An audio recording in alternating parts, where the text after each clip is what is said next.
Our anthem for this Sunday is The Love of Christ. This anthem could best be described as a folk melody with a modern twist. The melody is simple and unadorned, along with the harmony. The text is a powerful testimony of our mission while on earth, to live the love of Christ. Make sure to take some time to read the text apart from the anthem. It's a wonderful text and will be a great encouragement and inspiration to our church family and guests. Now, moving onward to more mundane tasks, the musical notes. Form. This anthem is in typical song form with verses and a chorus. The specific form is verse 1, verse 2, chorus, verse 3, chorus, and then verse 4. Now, verse 4 is actually verse 3 repeated. It's the same text, but we'll call it verse 4 because it's still a little bit different. So we don't end the piece with the chorus, but rather verse 4. A bit unusual, but that's what makes things interesting. Deviating from expectations to do something different. And it works really nicely in this piece. Now, there are some variations we need to be aware of, and that is which people start when. Verse 1 is all women. Verse 2 starts with the men, and then women come in and join them. Chorus, everybody. Verse 3, women start and then add men. And then there's chorus 2, all voices. And then verse 4, women start and then men come in and join with the women. Okay? Another note, unison and harmony. There are some times when unison and harmony switch around. And the actual arranger made note of that. I've also underscored that, and that's more specifically for the men. You'll see I have written harmony under certain places where it kind of looks like the melody, but it's not. It's the harmony. So anyway, just be aware of when you're starting, okay, a verse, and when you come in, and when you're singing harmony versus the main melody or unison with everybody. Okay, phrasing and breathing. Breathing and phrasing are very clear. Almost all phrases are about 2 or 2.5 measures, followed by a breath. Let's look at verse 1. Verse 1, look at right here. If I could speak the love of Christ, my Lord and Master crucified, I'd testify his precious blood became a cleansing crimson flood. You can see, for the most part, it's like 2 measures or a little over 2 measures, and the breathing is clearly indicated. All right, so very easy. But there are a few tricky places I'd like to point out.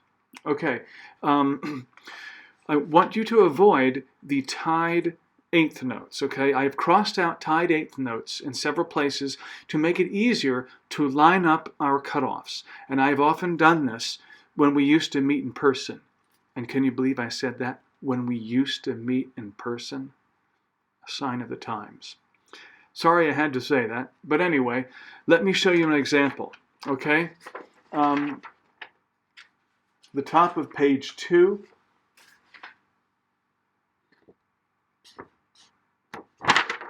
Actually, the middle of page 2. You can see right there.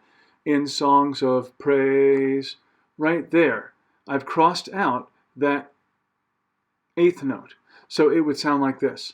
How could I say in songs of praise, breathe, all Christ has done for me. Okay? So you cross out that eighth note right there. And that will help line up our voices. And like I said, I've done that in choir before. The other thing is this, the squiggly lines for singing through a phrase. And this is actually, I think, in the same place. This happens to be the chorus. You can see this little squiggly line I have, and I think you know that well. It means keep singing. It's a reminder, don't breathe there, but keep going. But should I sing for all my days the brightest melody? Okay, so when you see that squiggly line in the phrase, you keep singing through it. Okay, don't breathe there, and I will conduct you through that.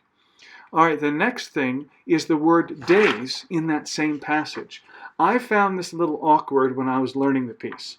this particular word right here. And I wrote the beats above there to remind you how long to sing. The word days seems to interrupt the natural rhythmic flow. Okay, so I just highlighted that a bit. And it sounds like this. But should I sing for all my days the brightest melody? Okay, and once again, I'll conduct you through that and give you a clear cutoff. Okay, dynamics. Generally speaking, there is a dynamic contrast between the verses and the chorus, and there is an overall increase in dynamic level, reaching forte with the second chorus and then tapering off after it. So there's a dynamic arc through the piece. All right. Specifically, dynamics are as follows. Verse 1, mezzo piano. Verse 2, mezzo forte. Chorus 1, mezzo forte. Then verse 3, we taper back down to mezzo piano. And then the second chorus, forte. And then, of course, we taper down after that on verse 4 and sing mezzo piano. Now, there are several places where there are crescendos and decrescendos, and normally crescendos are at the end of verses leading into the chorus, which makes sense, and then decrescendos leading back to the verse, which makes sense.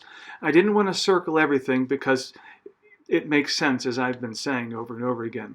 But it would also litter up the page with lots of circles and kind of be distracting, okay? But I just want to bring that to your attention. There is one crescendo and decrescendo that stands out, and that's on page 2, measure 26 and 27. Let's look at that. I think the arranger wants to highlight a particular passage. You can see it right there. How could I say in songs of praise all Christ has done? So in that place right there, there's this swell. Okay, and you could think of that as a swell of emotion or something like that. See if you can make this particular passage stand out. All right? Video. In general, as I've been saying over and over again in other videos, your videos are looking great. Keep up the great work. If there's one area we could refine, and I mentioned this before, is framing yourselves better. There are times I'd like to zoom out a bit on how I crop each video. And if someone gives me a video like this, or something like that, that gives me less to work with. Okay? So try and frame it just like this. So I have the shoulders and the head, okay, and about 2.5 feet. Do your best. If you have any questions, you can call me. And if you need to review how to make a good video, remember the video recording instruction sheet that I made. I email that out sometimes, but it's also in the description box of the YouTube video. Remember, the description box is below the video. You click on this little arrow and it expands the box, and you'll see links to the sheet music and to the video recording instruction sheet. Okay? The last thing is this: invitation.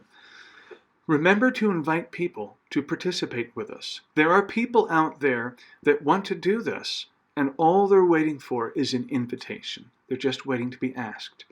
The worst that someone can say is no. And even then, you have reached out to someone with hospitality, and that person may tell someone else of that invitation, and the person who heard that invitation, they may be interested. And you could call this a ricochet invitation, where your invitation bounces off one person and lands on another one. I've also heard this term used for ricochet evangelism, when you're talking with one person and someone is overhearing and they get the message, even though your target person doesn't get it. Anyway, ricochet invitation. So try to make that a goal. Let's all try to make that a goal in January, is to invite someone. Okay? That's it. Enjoy recording The Love of Christ.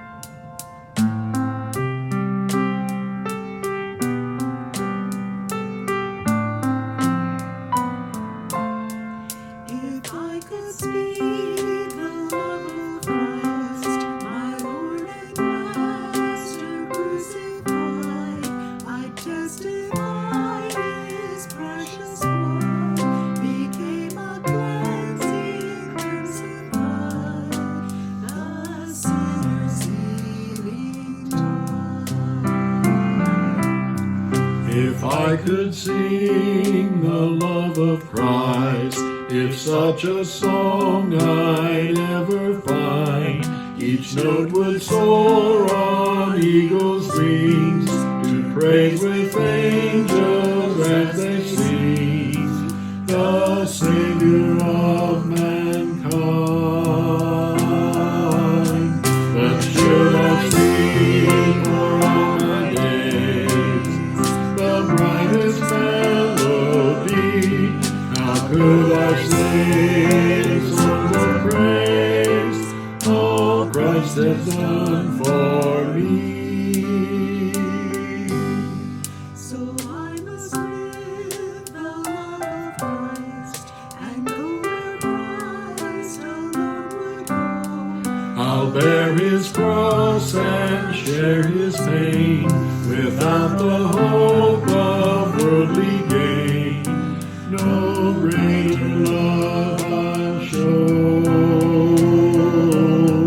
But should I sing for all my days the brightest melody, how could I sing songs of praise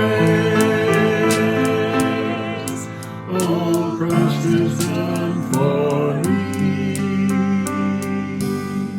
So I must live the love of Christ and go where Christ alone would go. I'll bear his cross and share his pain without the hope of worldly gain. No greater love